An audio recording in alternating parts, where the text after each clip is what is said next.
And what's up, everyone? Another edition of Fixture Focus, where we talk to supporters of the clubs that West Ham are about to face off against. Thanks, everyone, for subscribing and for watching American Hammers TV. I'm your host, Justin, based out of Chicago. Rejoining the show is Matt from Tampa, a Southampton fan. Matt, thanks for joining us, man. How are you? Hey, I'm good, Justin. Happy to be on. Excited to talk about the upcoming match. Yeah. Thanks for coming on, man. I appreciate it. So I'd like to start back when we spoke last. We played you guys. Let's see. We played you guys on the 14th of December. So I'm sure we spoke within a few days of that. And both teams were struggling at that time. It was a big match for both sides. However, I would say, from what I can recall, that Southampton were actually in a worse off position than West Ham were at the time. West Ham certainly were not in the best of sorts, but the losing streak and the poor run of form that West Ham had or was going to eventually endure hadn't it still was in its early stages, or at least in its middle stages. And on top of that, West Ham did win 1-0. It wasn't a pretty win, but it was a win nonetheless. Yes. So when you guys lost that match, I remember specifically asking you before when we spoke if you would fire Hasenhüttl if you guys were to lose, and you said no, you wouldn't. You'd stick by him. When you guys actually lost to West Ham, did you still have the same opinion, or were you starting to think, this may not be the right man for the job? Yeah, definitely the West Ham game. I remember being a little disappointed to not get the result, given that it was on the heels of two consecutive wins over, I think it was Norwich and Aston Villa. So we're coming into, we had beaten Watford and Norwich and then lost to Newcastle. So we were coming into that West Ham game, wanting to bounce back from the Newcastle defeat. At the time, it was definitely a game where both teams had the ability to win. So it was very disappointing to not get the result. I would say at the time, it didn't hinder any belief I had in Hasenhüttl. I knew that it was a result that came down to both teams just not really performing up to their full potential. But I knew that once we were able to secure a win, and maybe at a following game, which we did against Aston Villa, that we would see those results start to get more positive. Well, why did you have this faith in Hasenhüttl? Well, some fans, at least, were calling for his job. You've remained consistent in saying that you believed in him and you would have stuck by him, which you guys have done, obviously. But why the faith? Was it any particular reason? Was it a gut feeling? What was the reason for it? I would say it's just his attitude. As Southampton manager, he views this as a passion project. He's stated this several times.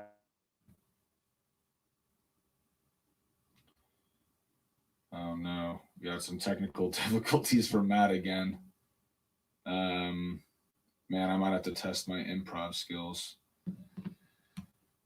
All right. So hopefully we get the answer from Matt of why he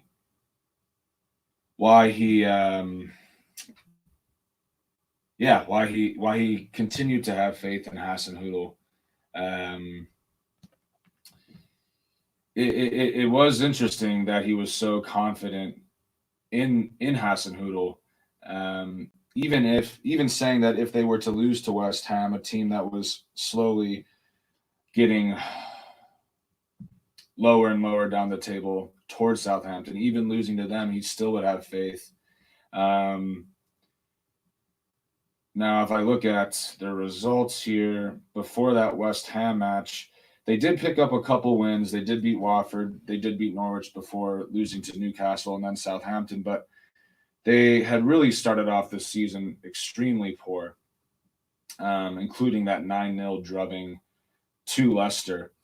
So I was surprised given his faith, his pretty staunch faith in Hasenhüttl. Hopefully, again, we get to hear why he had that faith. But since that West Ham match, and hopefully we talked to Matt about this too. And here he is. Hey, sorry about that. Hey, no worries, man. No worries. So yeah, we were just talking. I was just trying to improv a little bit, and I was just saying, yeah, again, maybe just start from the beginning as to why you had that faith in Hasenhüttl. Yeah. So yeah, just going back to that, I think it's just his attitude. It's one of ambition. You've seen the results that he's been able to churn out with lower level teams in Germany, and then also RB Leipzig taking them to new heights and to the semifinals or quarterfinals of the Europa League a few seasons back. And it's just the sheer enthusiasm for wanting to do something special with Southampton. You didn't get that with coaches like Mark Hughes and Mauricio Pellegrino, where you felt like they were there to do a job. It wasn't anything more than that. With Hasenhüttl, it feels like he is trying to do more for the club as a whole, take it to a new level, bring it back to that way of developing the youth and producing players again, like, Gareth Bale and, so many players. So, yeah, exactly. Yeah. So oh, sorry, go ahead. I feel like we can, get back to that with someone like, with Ralph. So definitely, a result or a loss doesn't hinder that belief. Yeah. Well, your faith did pay off. And really since that match, but our clubs have gone in different directions. Unfortunately for us, we've gone, that was just one win out of, I think that was our fourth win of the season, to be honest. We've only had 2 wins since. It's been that poor of a stretch for West Ham. For Southampton, on the other hand, you guys went on a 6-match unbeaten streak, including 5 wins, 1 in the FA Cup. So in the league, you beat Villa, you then beat Chelsea away, drew against Palace, beat Spurs, beat Leicester away, did lose to Wolves. They came back on you. You should have won that game. Yeah. And then beat Palace. So a nice little stretch there of about a month and a half. Where do you think it started to click for you guys on the field? What sort of contributed to the turnaround there? Yeah, I think if you look at the Chelsea game in games like against Leicester, Southampton have performed very well on the road. So I think getting those road results were key. Struggled at home. Obviously, you've seen the loss against Wolves and the draw against Palace. I think that the team thrives on momentum, and when they got the results in the right spots, it was able to propel them to the next result. And going back to the point of away games, I think when the team does go out, no one expects them to take the points or underestimates them, so it's less pressure. So then you're seeing them get those results, say against Chelsea and then against Leicester. But then on the flip side, they do have immense pressure playing at home, and then that's when you see them drop points maybe that they should gain. Maybe like the West Ham game, for example, or even the that Wolves game where they should have put the game to bed, in the second half. So I think tactically the play has been very positive. I've seen some good teams being put out, even players stepping up in certain areas. Like our center back Jack Stevens has been immense this season, whereas last season, a lot of fans would have considered him a liability, and he was a subject of a lot of criticism. But now with him paired alongside Jadon Bednarak, it's almost impenetrable at times. He makes smart passes when he is in possession, and it makes timely challenges that don't risk any fouls. So have just seen those results turned into momentum, and great performances from players in key areas. Yeah, you mentioned that home and away record. It's truly an anomaly for you guys this year. Before the win against Villa this past weekend, you guys had the worst point total at home. Now I believe you have the second or third worst. Just to read some stats for you, 14 matches played at home, only 4 wins, a minus 14 goal differential. Granted, a lot of that came from that 9-0 drubbing, but still, only 14 points, 4 wins, 2 draws, 14 points from 14 matches at home. You look at your away record is pretty good. 6 wins and 2 draws from 13 matches, an even goal differential. You have 20 points from 13 matches. I know you alluded to maybe some underestimation, and you have gotten some really great wins against some of the big boys away from home. That does scare me. That does scare me a little bit from a West Ham perspective. Before we get into the actual match, though, I wanted to talk to you about who you think. I know you mentioned Jack Stevens.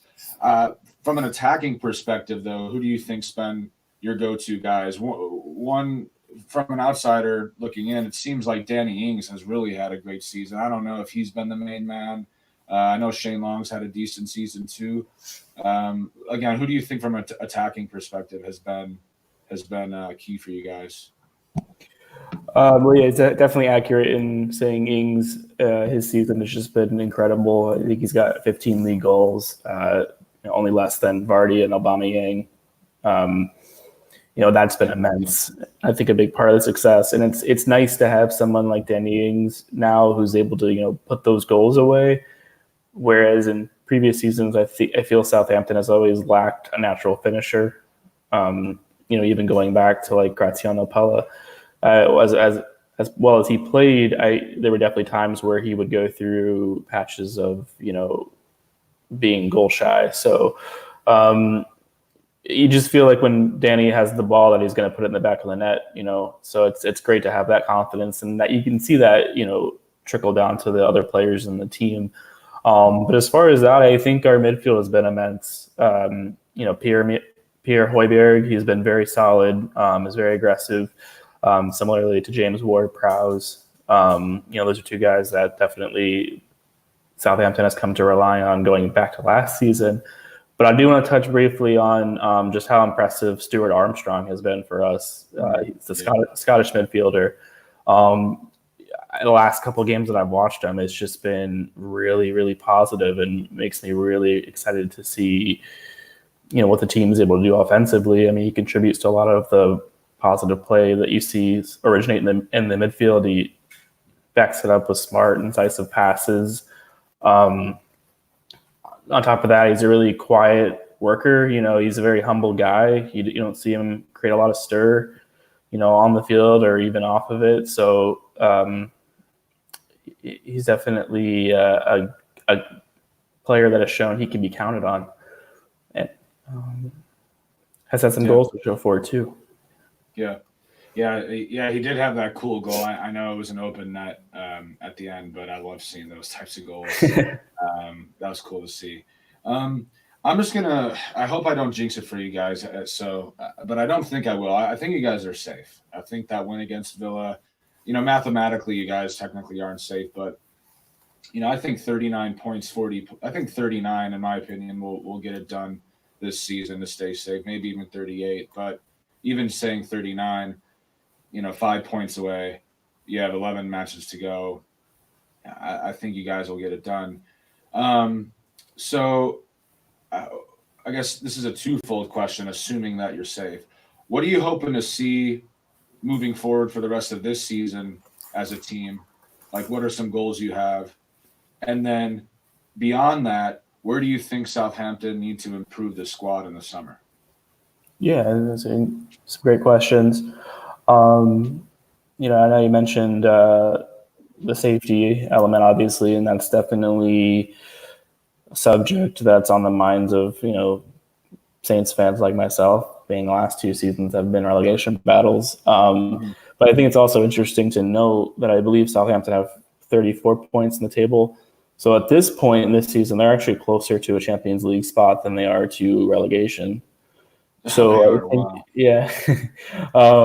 So I think a lot of Southampton fans have been encouraged by this. They want to see the team push up higher in the table. So I think as far as this season, it's just trying to get as many of the results as we can against teams that we can get points from. And maybe something like Europa is attainable, especially with. That's unbelievable. I know. I mean, especially look at this weekend. Man City's playing Aston Villa, and if City win that game, it opens up, I believe, sixth or seventh to Europa League qualification. Given that City are higher up the table, so yeah. Actually, I don't know how that would work now, given that they've gotten that ban. Yeah, so I think fifth place will get Champions League, and then I'll move everything else down. I think so. Yeah. Essentially, you could see whoever finishes eighth get in Europa League, and you guys are only 5 points off eighth. Yeah, exactly. So if you look at games that you are able to take points from, and Steve says Saints are safe. Yeah. Tivo says not sure about Newcastle though. Yeah. Well, Newcastle, I feel like, has always been a bogey for Saints. Oh yeah. So I hope we can get a good result against them, because I know we have them coming up at home. But yeah, it's just getting the points in the games that you can take the points from, and obviously for me, anything within a top 10 finish is fine. I'm not going to be gutted by not qualifying for Europe, given the last 2 seasons have been relegation battles. I'll be happy to just finish in that mid-table range and then build from there.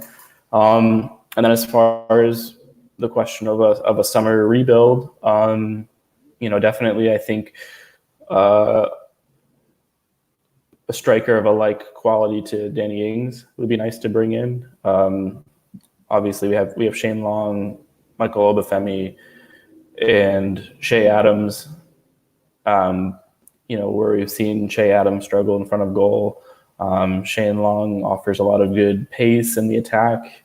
And then I think Obafemi is a little inconsistent. To bring someone in who could, bring that same level of prolificness to Ings would be great. And then I think another, center back would be very helpful with Bednarek and Stevens now. I mean, we're solid with them, but if one of them goes out, we have to bring someone like Yannick Vestergaard in. He's shown to be very inconsistent and sluggish at times. He's someone I wanted to see do a lot better than he has, but at this point, I think we need to improve in that area as well, especially in terms of depth. We saw Maya Shida leave for Sampdoria as well, so I think it's all about getting younger players in the team and building from there. So you're seeing a lot of the old guard start to leave. And I think you'll see a lot of new faces over the summer. Yeah. Ishida certainly was part of the old guard, and I know he was beloved by you guys. That was probably tough to see happen. So I know you haven't watched a whole bunch of West Ham, but as you know, since we last spoke, our fortunes, as I also mentioned, have gone in different directions. West Ham have struggled mightily. We've only won, I guess you could say 3 times total since we played you guys, since the win against you guys. I believe 3 times total, including an FA Cup win. So only 2 times in the league. And I want to quickly just confirm that. Yeah, twice. Actually, wow. Excuse me. We won 1 time in the league since we beat you. Twice overall. Only once. Wow. Yeah. Yeah, we There's haven't like, won since New Year's Day in the league and January 5th overall. I think Yeah. I saw like a stat in the Liverpool game. It was like the last 6 you've been defeated, or last 6 have been losses. So no, we did draw to Brighton. Oh, okay, Well, so maybe. that felt like a loss because we were up 3-1. We were up 2-0 Ooh. at half and 3-1, I believe, in the 70th minute, and blew it. So that felt like a loss, certainly. But yeah, before that, we had Liverpool loss, City loss, Brighton draw, Liverpool loss, Leicester loss, Everton draw, Sheffield United loss. I mean, we have had a tough schedule, bar Brighton, but um, we had. So my point is, we've been atrocious lately. Um, so what do you think when you look at a team like West Ham, a team that on paper, should be competing for Europe, yet they just seem to struggle to be. I mean, they're not even inconsistent this year; they're consistently bad. Well, what are your thoughts, just from an outside perspective, looking in? Yeah, I mean, West Ham is a team that I think always has the ability to challenge for the next level, which is Europe. They bring in a lot of quality players, and so it's always surprising to see the underperformance from their side, particularly this season. I know as a Saints fan, I know never take West Ham for granted. A lot of our results against them recently have been in West Ham's favor. So, that always makes me a little wary of them, no matter what. They seem to, I don't know, like I feel like they bring in a lot of really smart hires, and then you just don't see the potential of that hire translated onto the pitch. I know Moyes was a little bit of a, iffy hire, but I thought, he had the experience to at least steady the ship and, keep West Yeah, Ham safe. So, I mean, he I guess did it once before. exactly, yeah. So I mean, I guess we'll see. But I guess I say that their league position is very surprising to me, given the quality of and the caliber of their players. Yeah, Moyes was not a popular pick. It was literally going backwards, a cheap option. And even though we have brought in some quality, well, they haven't really been quality. That's the thing, right? The signings that we have brought in had not been quality, and we've certainly paid a good amount of money. Sebastian Haller, £45 million last summer. 2 summers ago, Felipe Anderson, 40 million. Pablo Fornals, who actually has been a good signing, 27 million. But here's the thing: we're also selling players as well. So I don't have the numbers off the top of my head, but we're buying players, we're spending money, but we're not spending it wisely, in my opinion. That's fair. We don't have depth. I think there have been a couple times or instead of spending 40 million, maybe spend 20 million on 2 players, or 15 million on 2 players. Um, that's just my opinion. But at the end of the day, it's just been one of those seasons where luck seems to also not be on our side. It's either a combination of a lack of luck or a stupid mistake. For example, in the Liverpool match, we did not deserve to lose that game. And in fact, you can make the argument that we deserve to get all 3 points. And I wanted them to. yeah, of course, I think everyone did. Lucas Fabianski cost us the match. And Yeah. I mean, I'm just being real. That's what happened. I'm not going to harp on any further since he's saved us so many times before. But it's just like we play so well against the best team in the world. We should get all 3 points at Anfield, and one of our best players over the last 2 seasons coughs it up. It's been that type of season. It's been that type of season. Some stats though, some fixture stats between us. You did mention it earlier that we've had your number. We actually have beaten you guys the previous 4 times we played you. Let's see another stat. I think our last win was like, I think the first time they played you at the London Stadium. The very first time. Yeah, you guys beat us 3-0 that time. Yeah. So yeah, we've beaten you guys 4 times in the last Premier League game. We've beaten you in the last 4 Premier League games. We've only beaten one other team 5 straight times. That was Blackburn from 06 to 08. So it's never happened before. After drawing your first Premier League away game against West Ham, none of Southampton's last 16 visits to the Hammers have ended level. So the last 16 fixtures, Southampton at West Ham, you guys have won 4, lost 12, no draws. Pretty interesting. And then West Ham have won more Premier League games overall, 17, and more Premier League home games, 12, against Southampton than they have against any other side. So historically, the fixture is in our favor, and you just know that it's time for the fixture to reverse. And I have this nasty feeling after reading all those stats that it may not go in our favor. Leading to that and segueing into that, let's wrap this up and let's do some predictions. I forgot what your prediction was last time. Do you remember what it was? I thought it was like 3-1 Saints, which I was clearly wrong about. Yeah, I think I picked a win, or at least maybe a draw. I can't quite remember. But what are you thinking for the prediction here? Yeah, I'm definitely expecting like a very open game. Kind of going back to the last game, I think West Ham were pretty fluid with their attack. I think we'll see goals at both ends. But I am confident in Southampton's, away record and how they seem to thrive in away environments. So I think they will have the edge going into the game. So I think I'm going to back them for 2-1 over West Ham. Yeah, Steve says it's going to be squeaky bum time. Tim, American Hammers TV Godfather, 2-2 draw. Can't pick you to win. Every time I do, we lose. Tebow, 2-0. Bowen scores twice. I like that one. Mm-hmm. Man, you know what?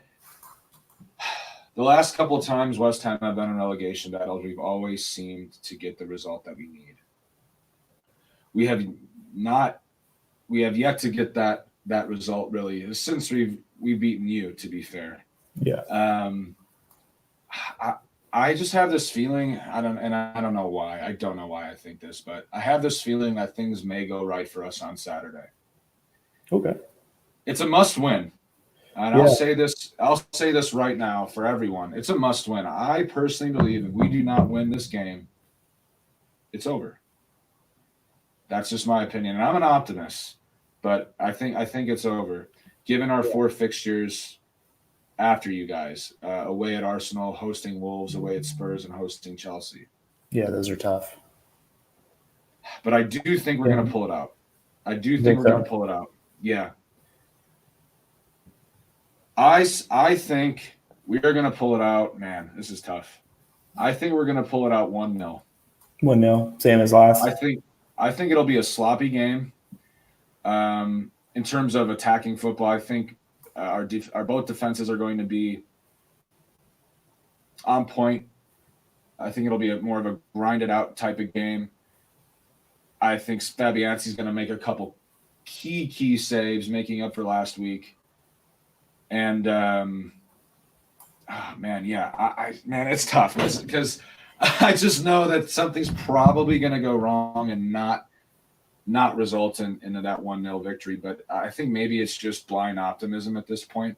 I don't know, man. Because like I said, if we do not win, I don't see us getting out of this. I do not see us getting out of this. Was it your 1 point adrift currently? No, we're in the bottom 3. Or like your 1 point adrift. Oh, 1 point from safety. Correct. 1 point from safety. And Villa are not playing this weekend because they have the League Cup finals. So we do have a chance to leapfrog them, to leapfrog Bournemouth. I think a win will keep us short of Brighton, but we do have a chance to get a couple of spots out of the bottom 3. So, But Matt, oh, sorry, were you going to say something? Sorry. Oh no, I was just agreeing with you. Man, the comments are being so kind to me. Justin is awesome. Thanks, Fashizi. Nice. I do agree with Fashizi. 3 points is a must. Absolutely, without a doubt. Yeah, thanks for the love, Tim. These Fixture Focus shows are great. I have a great time talking to guys like Matt and other supporters, and thanks for the support. But yeah, man, like I said, I think it's a must win. there's no doubt about it. 3 points is an absolute must for you guys. I do hope that your away form somehow, regresses to the mean a little bit. Yes. Here. We'll see. We'll see. But man, Matt, I do appreciate it. I'll hopefully be able to tweet you some banter after the match on Saturday after we beat you guys. I hope your prediction's wrong. I hope mine is right. But Yes. I guess we'll Likewise. see around. We'll see. I guess we'll see around 11 a.m. Or noon your time on Saturday. Hopefully, just give us the points, man. We need it more than you. I guess that's what I'm most concerned about is just the sheer survival element for West Ham versus us just trying to climb. Yeah. Yeah. Although I will say, while you guys are safe, I do think that one more win really sort of clinches it for you guys. So from a Southampton player's perspective, I'm thinking, let's get this win. They're struggling. We're playing well away from home. And then on 37 points with 10 matches to go should be good. And hell, like you even said, Europa could maybe even be in the mix. Crazy to think, but we'll wrap it up now. We're over 30 minutes. Thanks to all of you guys for listening in, writing in the comments, supporting the show. Matt, again, thanks to you for coming on, man, at such short notice. I appreciate it. Yeah, thank you for having me. I really appreciate the opportunity to come on and always enjoy it. Cool, man. Take care, dude.